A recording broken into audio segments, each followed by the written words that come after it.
আসসালামু আলাইকুম সবাইকে। আমি এখন আছি আমাদের মানিকগঞ্জ জেলার দৌলতপুর উপজেলার চরকাঠারি হাটে। এখানে দেখতে পাচ্ছেন এই যে ভাই দুই ভাগা মাছ নিয়ে বসে আছেন। এই মাছ বিক্রি করে কি আপনি বাজার সদাই করবেন নাকি? প্রতি হাটে মাছ বিক্রি করেন?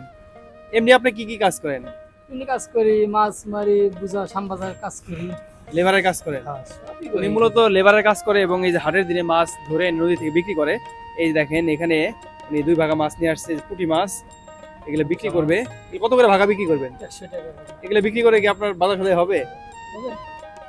কোন কোন হাটে বিক্রি করেন মাছ আপনি? এ, হাটে বিক্রি, সরকারি হাটে বিক্রি করি, কালালতলি বাজারে বিক্রি করি সকালবেলা। ও আচ্ছা। সবসময় কিন্তু উনি মাছ ধরে থাকেন। এই দেখতে পাচ্ছেন দুই ভাগা মাছ নিয়ে উনি এই ফ্লোরে রেখে দিচ্ছেন। এভাবে কিন্তু বিক্রি হবে একটু পরেই, হাট শুরু হলে। এখানে মাছ কিন্তু অলরেডি নষ্ট হয়ে যেতেছে, তারপরে উনি এভাবে বসে আছে, একটু পর পর মাছ রেখে যাচ্ছেন।